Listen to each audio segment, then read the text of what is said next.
Significant figures. This lecture is meant to be a quick review of significant figures. So first, a little reminder of numbers that have zeros in them. They tend to be difficult to determine how many of the digits are significant. When you have a number with no decimal point,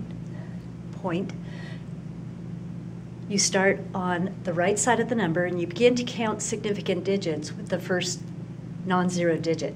So in 1,000 with no decimal point, there's only one sig fig. In 202, you have three sig figs.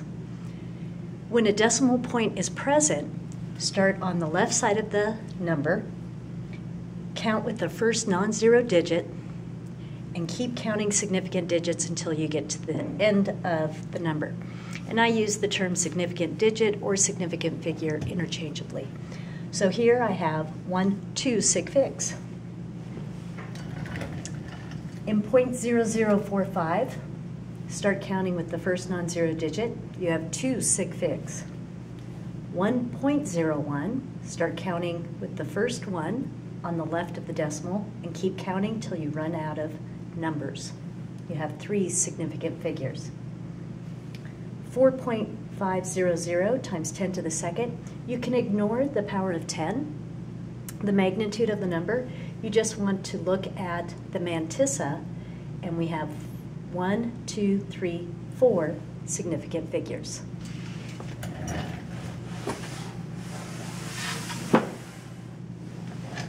A reminder about how to add and subtract when you are concerned with significant digits.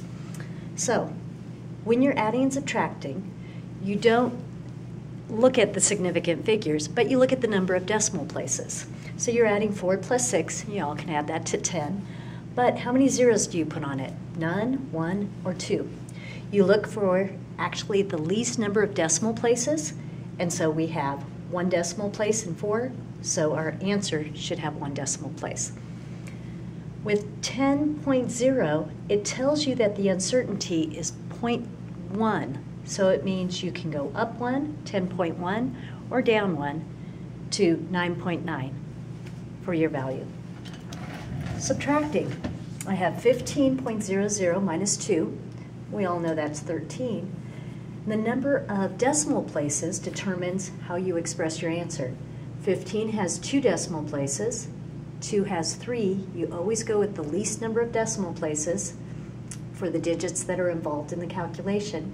And so our answer has 13.00 as its final answer, which means you have an uncertainty of 0.01.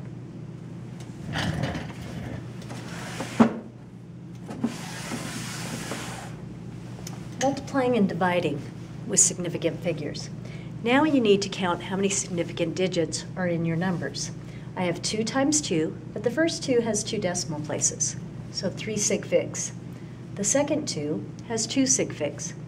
Your answer can only be as accurate as the numbers involved, so you round to 2 significant figures. So 2 times 2 is 4, but we need 2 significant figures. Dividing follows the same rule. 16 divided by 4 is 4. You have 3 sig figs in 16, 4 sig figs in 4, and you need to round to 3 significant figures.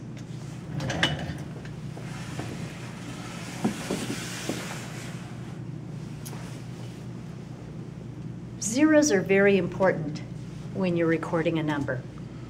We have scales at our school that read to 1 gram. Your accuracy is plus or minus 1 gram. That's your uncertainty. We have scales that read to 1/10 of a gram. This has 2 sig figs, and its uncertainty is 1/10, plus or minus 0.1. When it reads to 100th, our uncertainty is 0.01, and we have 3 sig figs. So when you record your mass, you need to make sure you include those decimal places.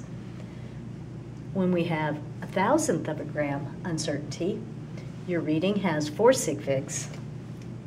So those zeros are very important when you're recording your numbers.